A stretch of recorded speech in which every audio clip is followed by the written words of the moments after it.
Hey everyone, in this video we're going over a 30 plus 30 game that was played in today's ChessGoals unrated team event. We had two teams of 6 as you can see on the scoreboard above me. Team JD on the left, Team Birdsell on the right. In this game we're looking at board number 6. This is Argha playing the white pieces, Birdsell playing the black pieces. Birdsell's the team captain. He's one of our club patrons over at ChessGoals. And let's dig right into it. Let's talk about different takeaways and analyze the game. So I'm going to pull up the engine as well while we're looking. So we'll do self-analysis mode. We have the Scandinavian defense with a quick queen takes d5 and queen out to a5. This is what John Bartholomew used to play when he was a kid. I know he's switched recently. He's done a lot more queen d8, but this is a very respectable system. Okay, we see d4. And maybe we'll toggle over to the opening book.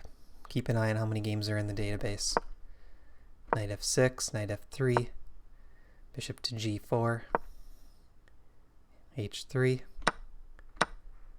takes, c6. So typically what black wants here is one pawn on c6, one pawn on e6. And what this does is it controls the d5 square, and white keeps this pawn on d4. So we get this sort of Caro-Kann Slav structure. It also occurs in the Scandinavian, can occur in the French defense, can occur in the Queen's Gambit. Maybe not quite in Queen's Gambit with the pawn on c, but it could be similar. But the idea is black wants to control these light squares, and at the cost of maybe giving up a little bit of space to white. Okay, this is the first move out of book, bishop to e2, but I don't really have any issues with it. I think the plan is just to get castled. So we'll go forward a few developing moves. This all looks good.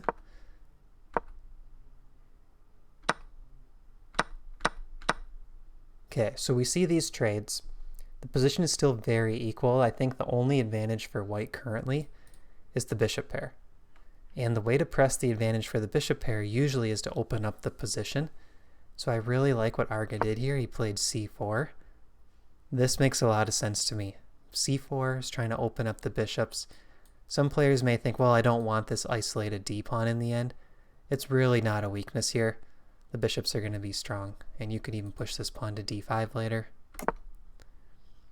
So we see queenside castle, takes, bishop g4. So even though Birdsell, you haven't done anything, how do I word this? No big blunders. White does have a very comfortable position already. So I think if we wanted to be extra critical, going back here, instead of knight d5, I think it would be better to castle. And then what you want to do to target this pawn is either look for the c5 or the e5 break.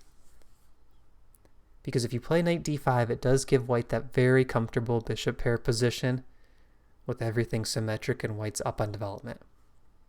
But if you go for one of these pawn breaks after castling, you should be equal on development.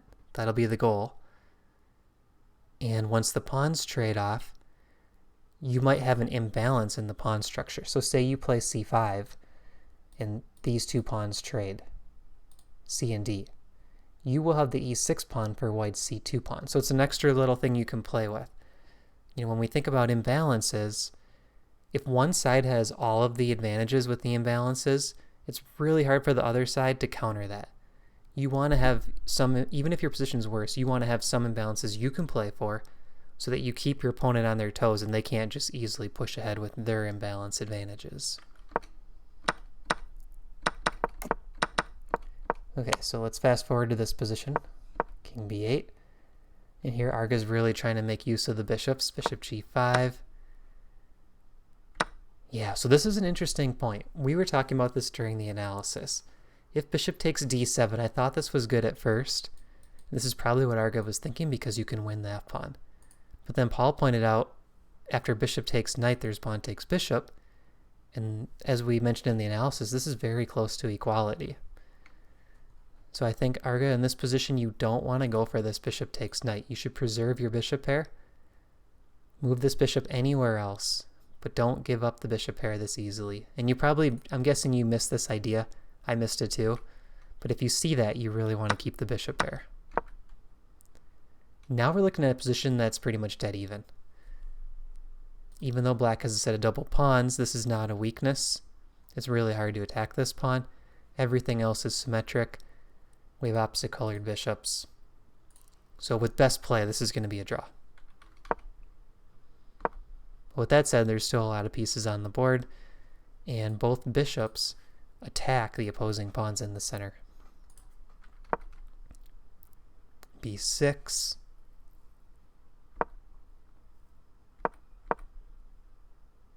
This is an interesting question. How do you get rid of this annoying threat of rook takes d5? This is a very nice idea, Argha. Putting the rook here, applying pressure. It's giving Birdsell a lot to think about.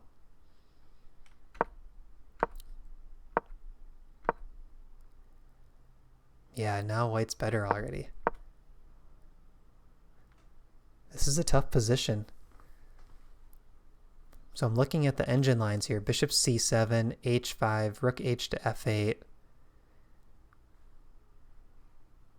Really, we need a way to try to either defend this pawn or counter this idea of bishop and bishop takes. So let's say bishop c7, bishop f3, rook d6. This is not easy to spot, but what's happening is if white tries to win this pawn, let's just say rook takes, we can trade and play rook d8, winning the pawn back. So it's using tactics to guard the pawn. And if white doesn't take the pawn right away, let's say they try to defend. Rook d1, this buys time to play rook d8, defending this an extra time.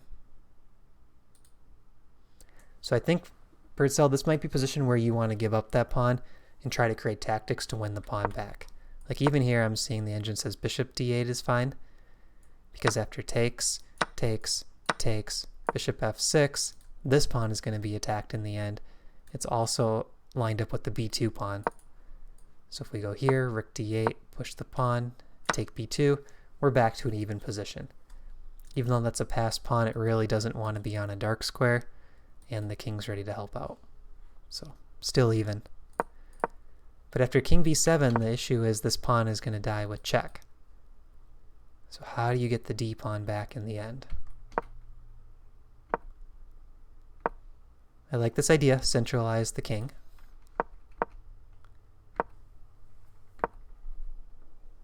Bishop goes back. Okay. So Birdsell's doing a good job trying to keep everything active. He's got the king in the center. He's locked up this pawn on a dark square, potential target. I like that a lot, Birdsell. Here we gotta watch for tactics. This pawn is not hanging yet because I think the king can move, and then there's rook takes d4 next. So the pawn's not exactly hanging. Yep, and this happened in the game. But this is critical, Birdsell. This is critical. Rook takes d4, and we mentioned this during the broadcast. Rook takes d4 is a very nice move. I think you're pretty much back in draw territory after that. Yes, you do have to think about rook stumbling on c, bishop cutting through this diagonal. But if you take d4, you're back to even material, and you can try to create some counterplay, maybe down on the second rank. Let's just look at that. Rook takes d4, rook c1, rook here. Let's say b3. You can get your king off the file. You're still holding that balance. It's a little easier to play for white, that's for sure. But the position's about even. So rook f8, the bishop moves, and now white's up this pawn.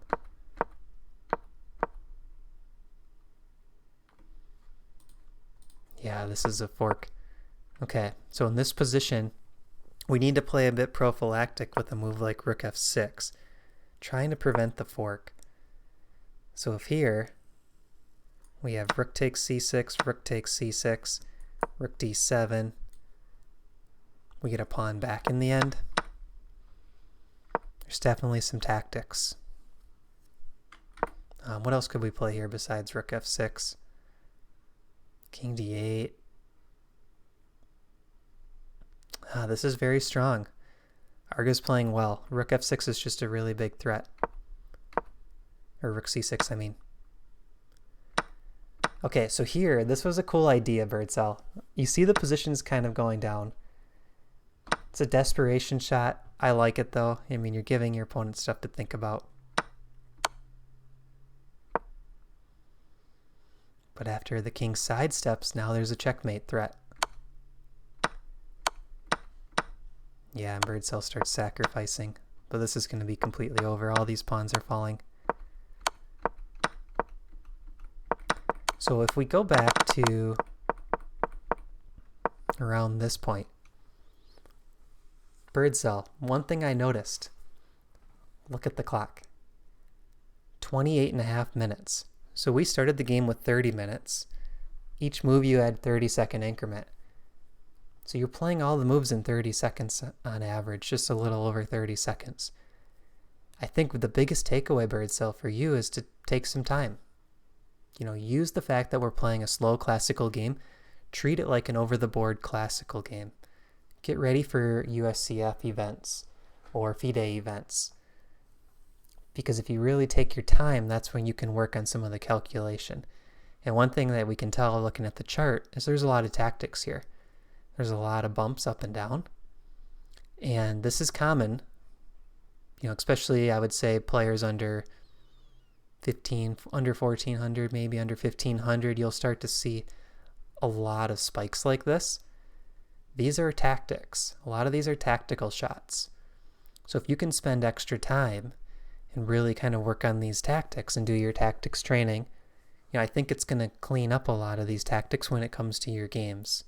Because doing that tactics training, playing slow games, will translate to over the board. But the thing you want to do when you play those slow games is really make use of them. It's hard to find people to play 30 plus 30 online.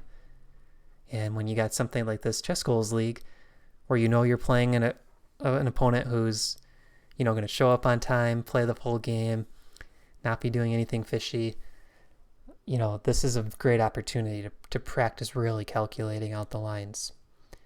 And Arga, I think for you, you did a better job on the time management, but you also did play a little bit fast. You know, 20 minutes on the clock at this point.